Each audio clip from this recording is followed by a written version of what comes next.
तो hello guys, आपका स्वागत है नई वीडियो में। तो सबसे पहले हम बात कर लेते हैं सुपर कप के बारे में। तो एफसी गोवा ने जीत लिया है Kalinga super cup for the second time and they have qualified for the AFC champions league two qualify round. And Goa कमाल का परफॉर्मेंस। एंड गोवा ने और स्पेशली मेलो मार्कस रोका ने अपना जो गोवा के साथ ये जो पूरा इतना लंबा जर्नी था उसको एक पॉजिटिव नोट पे एंड किया। And Goa is back in the Asian league. जो उनका टारगेट भी था कि नए एशियन कंपटीशन में पार्टिसिपेट करना है, इसके लिए इस साल में उन्होंने बहुत ही बढ़िया परफॉर्मेंस दिखाया था लीग में। बट लीग में खैर मोहन बगान बहुत ही आगे थे और सुपर कप में उनके पास वो अपॉर्चुनिटी था and they have finalised it. और अगर अच्छा परफॉर्मेंस दिखाया तो क्या पता एएफसी चैंपियंस लीग 2 में भी वो पार्टिसिपेट कर सकते हैं in the main group stages.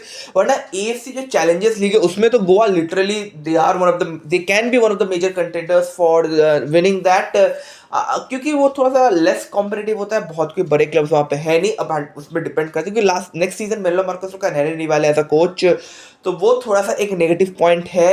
नए कोच को लाना होगा तो वो थोड़ा अच्छा भी है कि गोवा ने क्वालिफाई किया। लेकिन ये ट्रिक भी यहाँ पे कि अगर मेलो मार्कस का रहते तो स्टोरी कंप्लीटली डिफरेंट हो सकता था। गोवा खुद भी चाहते हैं यार मेलो मार्कस को रखना, लेकिन ड्यू टू सर्कमस्टांसेस वो पॉसिबल नहीं है। आप 2 सीजन लगातार नेशनल टीम और क्लब टीम को एक साथ मैनेज नहीं कर सकते, कंप्लीटली अगेंस्ट द ऐसा कोई रूल बुक तो नहीं है वैसे, बट यार एथिकली मॉरली सही नहीं है। फिर बहुत सारे कॉन्फ्लिक्ट ऑफ इंटरेस्ट वाले क्वेश्चंस काफ़ी आएंगे कि यार अपने क्लब टीम्स के प्लेयर्स को फेवरेटिज्म किया जा रहा है एंड ऑल एलिगेशंस बहुत आएंगे। तो इसके वजह से वो तो पॉसिबल नहीं है। मतलब का के साथ गोवा का ये जर्नी इसी के साथ साथ ख़त्म होता है। Quite exceptional journey and and तो कमाल का हुआ है। They have one the super cup 3-0 Jamshedpur के अगेंस्ट में। कंप्लीट डोमिनेशन कल के मैच में गोवा ने दिखाया है। हर एक डिपार्टमेंट ने अच्छा खेला and they have literally outplayed Jamshedpur. But एक चीज मैं बोलना चाहूंगा, hats off to Khalid Jamil and Jamshedpur. जो स्पिरिट ऑफ गेम उन्होंने दिखाया है वो लिटरली काबिलियत तारीफ है यार। कमाल का परफॉर्मेंस जमशेदपुर की तरफ से पूरे सीजन में। एक ऐसा टीम जिससे किसी का कोई उम्मीद नहीं था, but as a Indian coach ने जो परफॉर्मेंस दिखाया वो क्रेडिट उनको फॉर श्योर उनको वो जाना चाहिए। और hats off to Khalid Jamil and उम्मीद है कि एज अ इंडियन कोच उनको और भी मौका मिले और और भी वो बेटर परफॉर्म करे। एंड गोवा अगर हम देख ले तो बोर्जा हरेरा ने ही 2 गोल स्कोर किया है और ड्राचिच ने तीसरा गोल स्कोर किया। तो बोर्जा हरेरा कल टॉप नॉच फॉर्म, फुल एकदम बीस्ट मोड में चले गए और कमाल का परफॉर्मेंस बोर्जा हरेरा की तरफ से। सो नो डाउट एक काफी इंपैक्टफुल गेम दिखाया उन्होंने और वो दिखाना जरूरी भी था, फाइनल था। एंड इसी के साथ साथ इस साल का जो इंडियन फुटबॉल का जो कैलेंडर है वो खत्म होता है, अभी और कुछ नहीं है। कुछ भी नहीं है अभी। सो देखना काफी इंटरेस्टिंग होगा कि अगले सीजन में गोवा क्या क्या प्लान्स करते हैं, कौन से नए प्लेयर्स को लाते, कौन से प्लेयर्स को रिलीज करेंगे, क्या क्या चेंजेस होगा एंड किस हिसाब से वो एसी चैलेंजर्स लीग या फिर एसी चैंपियंस लीग 2 क्वालिफाई जो राउंड है उसमें किस हिसाब से वो अपना स्ट्रेटजी बनाएंगे। नेक्स्ट हम बात कर लेते हैं मोहन बगान सुपर जायंट्स के बारे में। तो मोहन बगान सुपर जायंट्स के 2 फॉरेन प्लेयर्स जाने वाले, ग्रेग स्टुअर्ट तो पता ही है और टॉम ऑल्डरविच, जिसके ऊपर हम लोग बाद में आते हैं इसी वीडियो में। और मोहन बगान को इसलिए चाहिए एक अटैकिंग मिडफील्डर और उन्होंने रॉबसन रूबिनो को अपने लिस्ट में रखा है मेन टारगेट। लेकिन रॉबसन रूबिनो नहीं है मेन टारगेट, यूरो ऑस्ट्रेलियन एक प्लेयर है जो कि करेंटली यूरोप में खेल रहे हैं, जिसका नाम अभी तक सामने निकल के नहीं आया है। बट रॉबसन रूबिनो को टारगेट किया जा रहा है मोहन बगान की तरफ से। नो डाउट एक बहुत ही ज्यादा बड़ा साइनिंग हो सकता है। रॉबसन रूबिनो को ईस्ट बंगाल ने भी टारगेट किया है, लेकिन रॉबसन रूबिनो ने क्लियरली बोल दिया कि वो आएंगे तो मोहन बगान में ही आएंगे, वरना वो नहीं आएंगे। वो ईस्ट बंगाल में आने में इंटरेस्टेड नहीं है। रॉबसन रूबिनो बहुत ही स्किलफुल और टैलेंटेड ब्राजीलियन अटैकिंग मिडफील्डर है। एज फैक्टर, लेकिन रॉबसन रूबिनो ने ऑलरेडी वसुंधरा किंग्स के साथ जो बांग्लादेश जो सुपर लीग, बांग्लादेश का जो फुटबॉल लीग होता है वो जीता है। कंप्लीट डोमिनेशन है वसुंधरा किंग्स का वहां पे। और नो डाउट रॉबसन रूबिनो बहुत ही ज्यादा बढ़िया प्लेयर है और उनका इंक्लूजन टीम में, टीम का जो ओवरऑल अटैकिंग स्ट्रेंथ है उसको काफी ज्यादा पुश देगा। और मोहन बगान भी उनका साइनिंग इसीलिए कंप्लीट करना चाहेंगे ताकि वो पुश मोहन बगान को मिल सके। अब देखना काफी इंटरेस्टिंग होने वाला है कि क्या फाइनली रॉबसन रूबिनो मोहन बगान सुपर जायंट्स में आते हैं या नहीं। नेक्स्ट हम बात कर लेते हैं ईस्ट बंगाल के बारे में। तो ईस्ट बंगाल ने इंटरेस्ट दिखाया असरार गफूरोव के ऊपर। असरार गफूरोव तुर्कमेनिस्तान के प्लेयर है, डिफेंसिव मिडफील्ड पोजीशन के प्लेयर, 30 इयर्स एज इनका। और नो डाउट एक काफी ज्यादा बढ़िया प्लेयर है। इन्होंने भी वसुंधरा किंग्स में खेला है 2 साल लगातार। इन्होंने वसुंधरा किंग्स में अंडर ऑस्कर ब्रूजॉन जो बांग्लादेश प्रीमियर लीग बोल रहा हूँ, मतलब बांग्लादेश का फुटबॉल लीग है वो जीता है। और नो डाउट यार, मतलब एक तो कॉम्बिनेशन ऑलरेडी बैठते हैं उनका ऑस्कर ब्रूजॉन के साथ, तो इम्पोर्टेंट साइनिंग होगा। ऑस्कर ब्रूजॉन इस बार East Bengal majority of the foreign players को रिलीज कर देंगे, ऑलमोस्ट सबको ही रिलीज कर देंगे, शायद एक को होल्ड किया जा भी सकता है, नहीं भी जा सकता है। ऑस्कर ब्रूजॉन पूरा अपना सेट लाने वाले, सेट ऑफ फॉरेन प्लेयर्स लाने वाले यहाँ पे। और नो डाउट एक चेंज का जरूरत है ईस्ट बंगाल को। इंडियन प्लेयर्स तो है उनके पास, लेकिन they need proper foreign players जो कोच की स्ट्रेटेजी के साथ जाए, क्योंकि कार्लोस क्वाद्रास ने ये सारे फॉरेन प्लेयर्स का साइनिंग कंप्लीट किया था। ऑस्कर ब्रूजॉन के स्ट्रेटेजी के साथ ये फॉरेन प्लेयर्स फिट नहीं बैठते हैं। कोच अच्छे हैं, तो आई थिंक ऑस्कर ब्रूजॉन को अगर प्रॉपरली मौका मिलेगा तो वो परफॉर्मेंस भी डिलीवर करेंगे, रिजल्ट्स भी डिलीवर करेंगे, बट उनको वो अपॉर्चुनिटी देना होगा। अगर लगता है कि एक दिन देके अपॉर्चुनिटी या मतलब वो चांसेस क्रिएट हो जाएंगे, फिर वो तो थोड़ा सा गलत एक्सपेक्टेशन है। बट देखना काफी इंटरेस्टिंग होने वाला है कि क्या असरार गाफुरोव ईस्ट बंगाल में आते हैं या नहीं, या फिर वो कोई दूसरे क्लब में जाएंगे।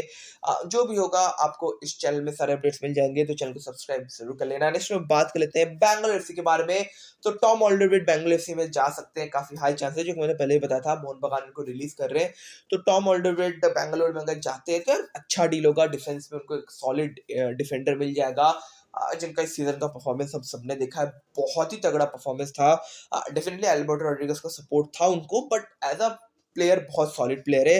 एंड आई थिंक बैंगलोर के लिए काफी की साइनिंग हो सकता है, और नेक्स्ट सीजन में इनका रोल भी बैंगलोर में काफी बड़ा हो सकता है। लेकिन अभी सब हो सकता है पॉसिबिलिटीज में, क्योंकि साइनिंग कंप्लीट नहीं हुआ है, बातचीत चल रहा है, इनिशियल स्टेजेस में बातचीत है, और हाई पॉसिबिलिटीज है। लेकिन जब तक बातचीत चल रहा है तब तक वो टॉकिंग स्टेज ही होगा। जब तक चीजें फाइनलाइज नहीं होता कुछ बोला जा नहीं सकता, क्योंकि हम लोगों ने देखा कि लास्ट मोमेंट में भी काफी सारे चेंजेस हो जाते हैं, लास्ट मोमेंट में भी काफी कुछ बदल जाता है, डील्स इधर से उधर हो सकता है। सो देखना काफी इंटरेस्टिंग होने वाला है कि क्या टॉम ऑल्डरवुड बैंगलोर एफसी में जाते हैं या नहीं, या फिर वो कोई दूसरे क्लब में जाएंगे। मोहन बगान में तो वो नहीं रहने वाले। नेक्स्ट बात करते हैं प्रीमियर लीग के बारे में। All the premier league already Liverpool ने जीत लिया, लेकिन आज मैच है चेल्सी वर्सेस लिवरपूल का। चेल्सी के लिए इंपॉर्टेंट तो ऐसा नहीं है, चेल्सी अब ऐसे ही बहुत कोई एक्सेप्शनल पोजीशन में है नहीं। लिवरपूल ने लीग शील्ड को फाइनलाइज कर दिया, तो मतलब लीग शील्ड बोलते मतलब लीग को जीत लिया लिवरपूल ने। बट हाँ, चेल्सी के लिए थोड़ा इंपॉर्टेंट है, ऐसा नहीं कि बिल्कुल इंपॉर्टेंट नहीं है, क्योंकि वो टॉप 6 का स्पॉट एक काफी वाइटल होता है।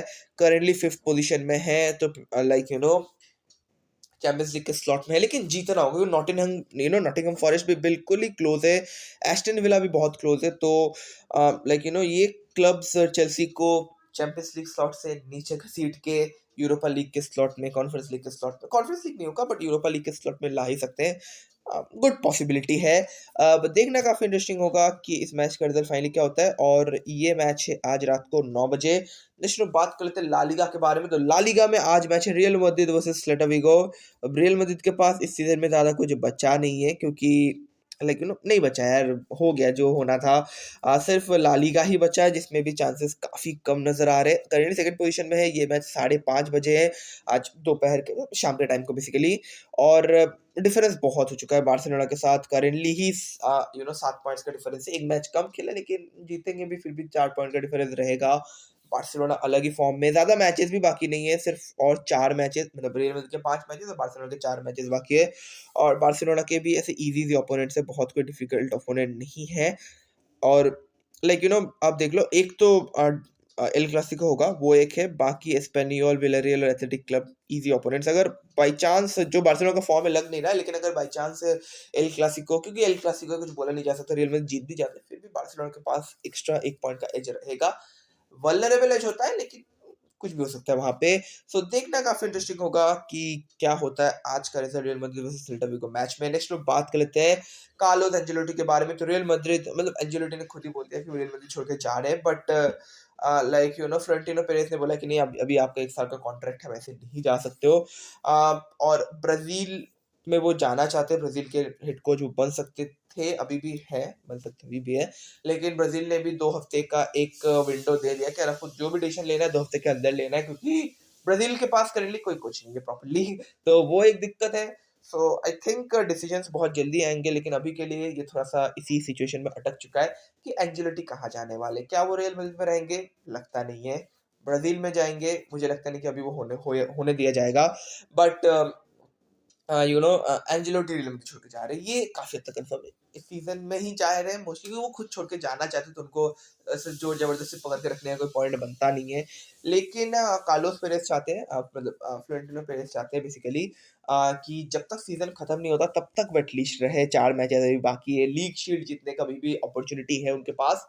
सो देखते हैं कि क्या फाइनली होता है। So guys video, I hope आपको ये वीडियो को लाइक करना, शेयर दोस्तों के बीच में, एंड अगर चैनल सब्सक्राइब करना एंड बेल आइकन ताकि मैं जब अपलोड करता हूं फिर जाए, एंड मैं लड़के के साथ, तब तक के लिए बाय।